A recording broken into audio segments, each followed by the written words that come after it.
Hello everyone, this is Abhishek, IAS officer from 2020 batch. जो आज की हम वीडियो टेकअप कर रहे हैं उसका टॉपिक है economics for prelims. Economics prelims के लिए सबसे इम्पोर्टेंट सब्जेक्ट्स में से माना जाता है।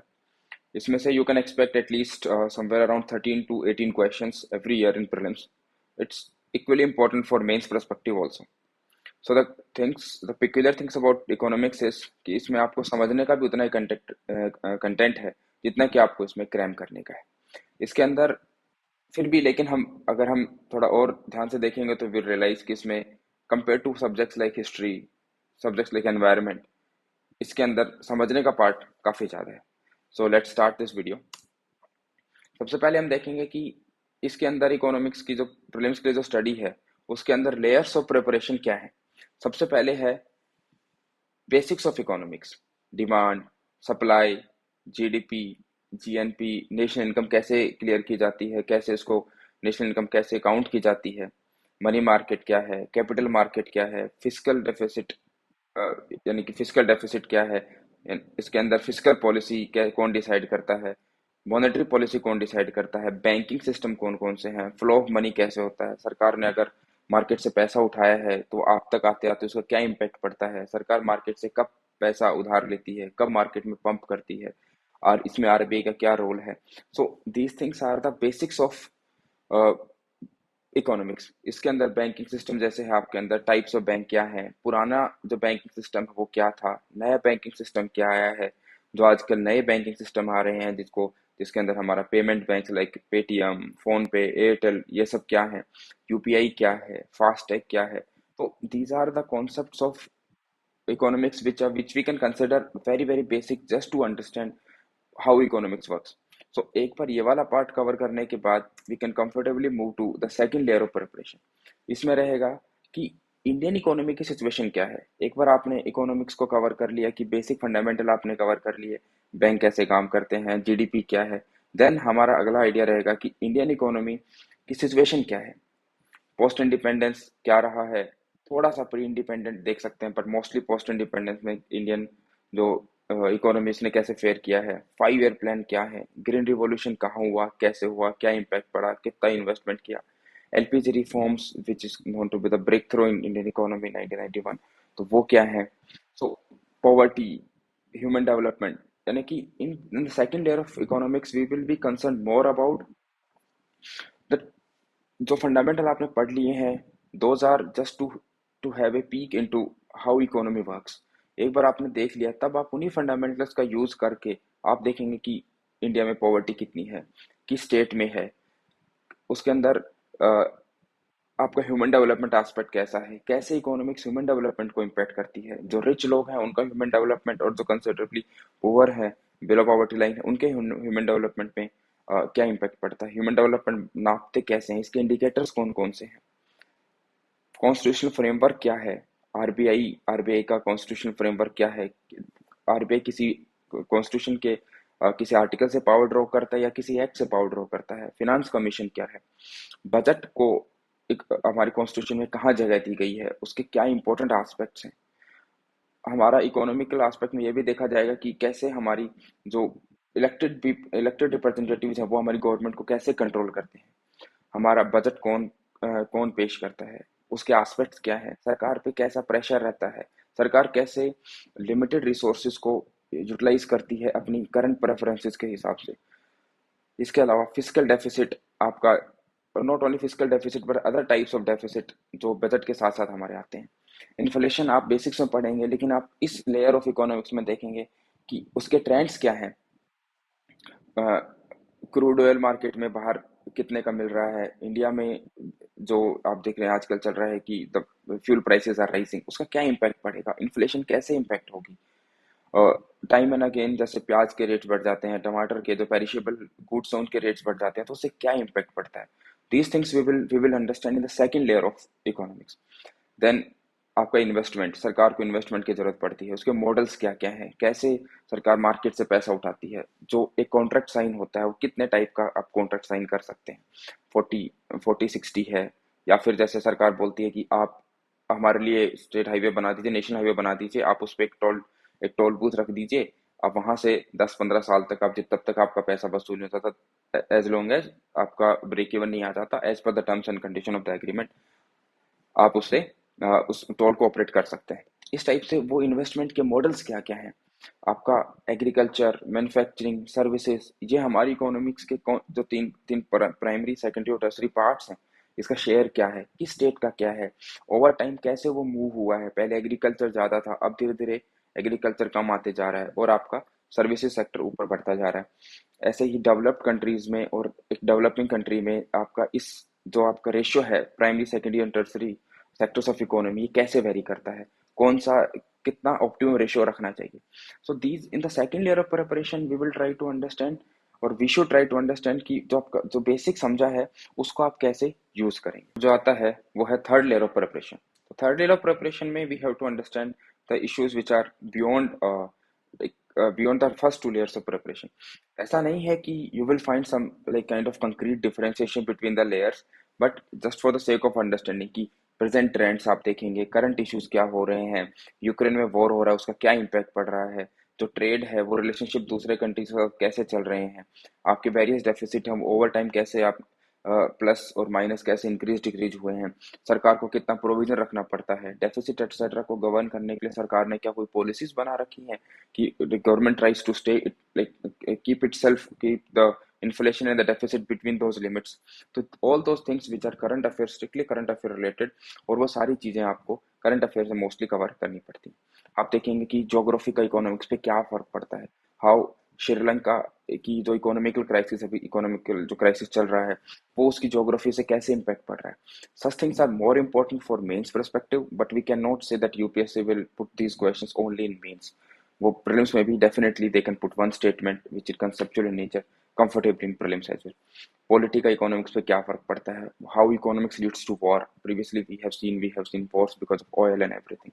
देन इकोनॉमिक्स के साथ इंटरनेशनल रिलेशनशिप कैसे वेरी करता है, ट्रेड एग्रीमेंट्स हुए हैं, कौन से कंट्री के साथ ट्रेड एग्रीमेंट हमारा है, किसके साथ नहीं है, किस ट्रेड ग्रुप में इंडिया शामिल है, किस में होना चाहता है, किस में नहीं होना चाहता है, किसकी कंडीशंस हमारे लिए फेवरेबल हैं, किसकी कंडीशन हमारे लिए फेवरेबल नहीं है। So all those topics that are beyond, they are like very conceptual in nature. एक बार पढ़ने से you will definitely like tick the right answer in prelims, except if it's very factual in nature, but these things are important for mains perspective. But seeing the current trends, how UPSC is moving, UPSC is bringing concepts into the prelims preparation as well. It has moved, it is trying, and it is moving beyond only the factual nature of prelims. Then we have sources. So एक बार हमने देख लिया कि economics कितना कितना broad है, उसके कितने पार्ट्स को कवर करना है। Now we will try to understand कि how these all three layers of economics we have to cover।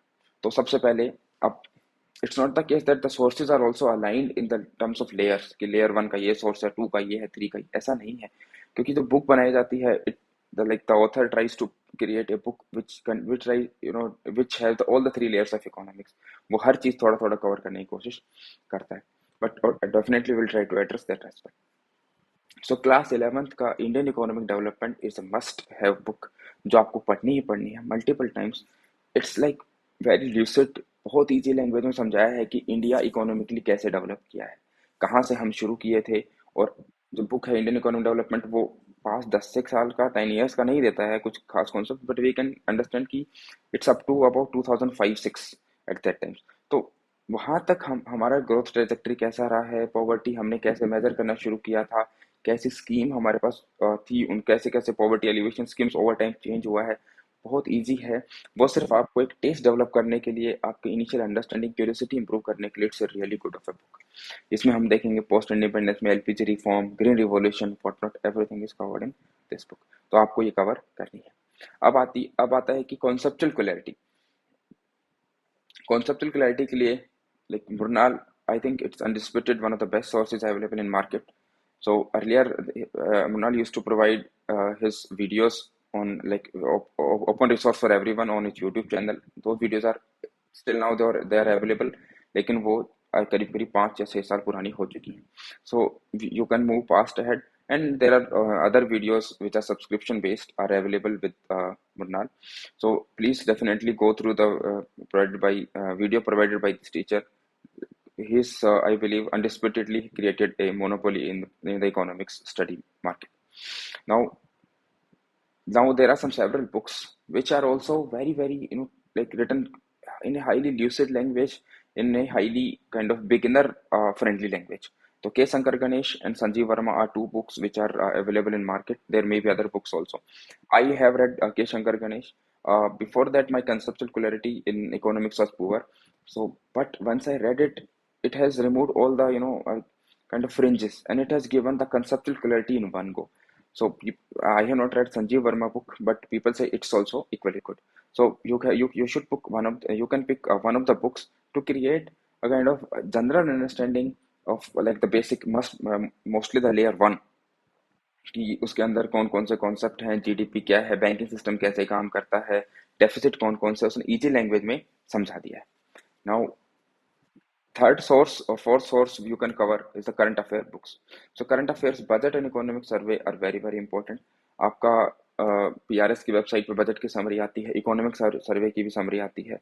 तो इसके बहुत सारे लोग ओपन रिसोर्स करके यूट्यूब पे वीडियोस भी बनाते हैं. तो आप कोई भी सोर्स फॉलो कीजिए, उसमें कोई बात नहीं है. अगर आप पूरा कंटेंट इकोनॉमिक सर्वे का नहीं पढ़ना चाहते तो मत पढ़िए, लेकिन पढ़ना जरूर है. या तो आपको किसी बुक से पढ़ना है, समरी से पढ़ना है, या फिर किसी you have to go through some 2 or 3 good video lectures on economic survey.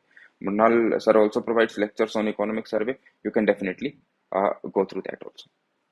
But you cannot kind of avoid economic survey while going to the prelims examination. Economic survey also gives out several trends which are asked in UPSC prelims paper directly. For example, over time हमारा kind of wheat का export बढ़ता जा रहा है. It's a like you don't know it's correct or not. For that you have to go through some reliable source. So a compilation of such trends are given beautifully in a story manner or a kind of conceptualized manner in economic survey. That's an authoritative document provided by the government of India itself. So आपको पढ़ना ही पढ़ना चाहिए. In the to avoid section, we can say the micro and the macro NCERT books we can avoid. वो बहुत ही complex में तरीके से दिया है, थोड़ा सा एकेडमिक परस्पेक्टिव से दिया है. और वो सारे जो माइक्रो एंड माइक्रो वो आपके के शंकर गणेश, संजीव वर्मा या जैसे बंगाल की बेसिक वीडियोज में से आपको कवर हो जाएंगी, तो आप उसको छोड़ सकते हैं. Dedicated option level books which are thick, which create like kind of knowledge which is of some kind of banking or IBPS examination, वो आप छोड़ सकते हैं. यूपीएससी जो है it will always try to put more weight on concepts rather than some random facts. It's not the case that इन किताबों में से कोई जैसे रमेश सिंह हो गया या उमा कपिल हो गया, इसमें से ऐसा नहीं है कि कोई क्वेश्चन हिट नहीं होगा. But idea is the cost to like benefit ratio is so kind of negative for us that it's not worth it. Now the idea is how to study. So first of all, because it's a conceptual examination, the conceptual subject, तो आपको इसकी conceptual clarity आपकी ढंग से होनी चाहिए. One time investment है, so take your time peacefully, slowly, but create your in your mind create thorough concepts. अगर एक जगह से समझ में नहीं आ रहा है, बॉन्ड्स कैसे काम करते हैं, बॉन्ड यील्ड कैसे काम करती है, चलो आपने वीडियो देख ली, आपको नहीं समझ में आया, तो you can go through like some other video source which are available. Ask your friend, read some good explanation from Investopedia or Wikipedia or whatever suits you. But you cannot avoid not going through the concepts. Again, the second idea is, since it's a dynamic subject, so we have to supplement it wherever necessary with current affairs. So इतना बड़ा subject है, आप ये नहीं कर सकते कि जो 15 सवाल आने वाले हैं इन प्रीलिम्स वो कहाँ से हिट करेंगे. तो इसके लिए you should also understand that paper बनाने वाला है वो करंट अफेयर, उसके दिमाग में भी करंट अफेयर ही रहेगा, चाहे वो करंट अफेयर से ना डायरेक्टली आए, बट पेपर बनाने वाला भी तो is a well read person. His idea, his mentality, his thought process is also impacted by current affairs also. So current affair साथ में ध्यान रखना है, जो क्या ट्रेंड चल रहा है, कुछ नया हुआ है, कुछ नया एग्रीमेंट हुआ है, कुछ किसी साइड वाले कंट्री में इकोनॉमिक क्राइसिस हुआ है, फॉर एग्जांपल श्रीलंका डेफिनेटली. सो ये सब आपको ध्यान रखना है. श्रीलंका के साथ हमारे इंडिया चाइना रिलेशनशिप्स में श्रीलंका बिकम्स अ पिवट, क्योंकि चाइना ने श्रीलंका को बहुत सारे ऐसे लोन्स दिए हैं which are non serviceable in nature, तो उसको डेट ट्रैप में फंसा लिया है. So we should know all those things. उसमें हमारे इंपॉर्टेंट प्रोजेक्ट्स क्या है, हमारा क्या स्टेक है, इस टाइप से. देन ये वाला पार्ट हो गया आपका कंसेप्चुअल पार्ट. अब लेकिन कुछ पोर्शन ऐसा है कि वो आपको रटना ही पड़ेगा. सीपीआई WPI 8-10% आप समझ सकते हैं कि अच्छा इसका नाम है होलसेल तो इसमें होलसेल आएगा, वेल एंड गुड. लेकिन फिर भी आपको कुछ पार्ट इसमें क्रैम करना पड़ सकता है कि कोर सेक्टर में कौन कौन सी इंडस्ट्रीज हैं, डब्ल्यूपीआई सीपीआई के इंपॉर्टेंट या मेजर कंपोनेंट्स क्या क्या हैं, एक इंटरनेशनल ट्रीटी क्या है आपका, जैसे फॉर एग्जांपल नए एग्रीमेंट्स क्या साइन हो रहे हैं, these things you may have to remember the members also, लेकिन आपको कुछ पार्ट तो क्रैम करना ही पड़ेगा। For example, this question is like how to, I just given one question, तो कि आपको 1 लाख रुपए अगर आपने बैंक से निकाल लिए, सो आपको उससे आपका मतलब मनी मल्टीप्लायर पे या फिर एग्रीगेट मनी सप्लाई पे क्या इम्पैक्ट पड़ेगा। तो आपको समझना चाहिए कि एग्रीगेट मनी सप्लाई का मतलब क्या है, मैं 1 लाख रुपए निकालता हूँ तो उसका क्या यूज करूंगा, because economics drives our whole life. ठीक है। तो उसमें आपको पता होना चाहिए कि 1 लाख रुपए निकाल के मैं उसको खर्च करूंगा। बैंक में पड़े थे तो वो सिर्फ एक काइंड ऑफ इलेक्ट्रॉनिक्स नंबर्स में, इलेक्ट्रॉनिक डिजिटल नंबर्स में पड़े हुए थे। आपने कैश निकाला है, हार्ड कैश निकाला है, अब आप उसको आगे दोगे, वो आगे उसका क्या करेगा, वो कितने हाथ ट्रांसफर करेंगे, ऑल दोज थिंग्स आपको कंसेप्चुअली क्लियर होनी चाहिए। एक और एग्जांपल मैंने जैसे लिया है वो है कि सीपीआई डब्ल्यूपीआई में क्या डिफरेंस होता है। सो एज आई सेड कि कुछ हद तक आप याद कर सकते हैं सीपीआई डब्ल्यूपीआई क्या होता है, लेकिन आपको कुछ हद तक रटना भी पड़ेगा। सो just for reference that okay that these types of question appear, definitely you should go through previous year question at least 2013 onwards, और उसमें देखिए कि किस टाइप के क्वेश्चंस आते हैं, कौन कौन से कॉन्सेप्ट आते हैं। सम कॉन्सेप्ट्स के रिपीटेटिव, जैसे flow of money, demand like inflation कम करने के लिए क्या करेंगे, सरकार अगर एकदम से बहुत ज़्यादा पैसा मार्केट से पिक कर लेती है तो उसका इकोनॉमी पे क्या इम्पैक्ट पड़ता है। Now, how to study this part I have mostly covered, but still we can say that lecture series of Murnal आपको देखना चाहिए, रेगुलर अपडेट सर देते हैं वो आपको देखना चाहिए। और करंट अफेयर के लिए you can pick any booklet, जैसे आपका विजन से भी इसका कंटेंट आता है, any other reputed coaching institute जिसको आपको लगता है कि somebody has read it, आपने उसको पढ़ा है और आपको लगता है कि it's reliable source, you can pick one two. It's like क्योंकि दो करना विल बी काइंड ऑफ बहुत ज्यादा बल्कि हो जाएगा, but it's your choice. Budget etcetera में फिगर्स एंड स्कीम्स कुछ इंपॉर्टेंट है, लेकिन एलोकेशन इतना ज्यादा इंपॉर्टेंट नहीं है, किस स्कीम में कितना पैसा दिया है।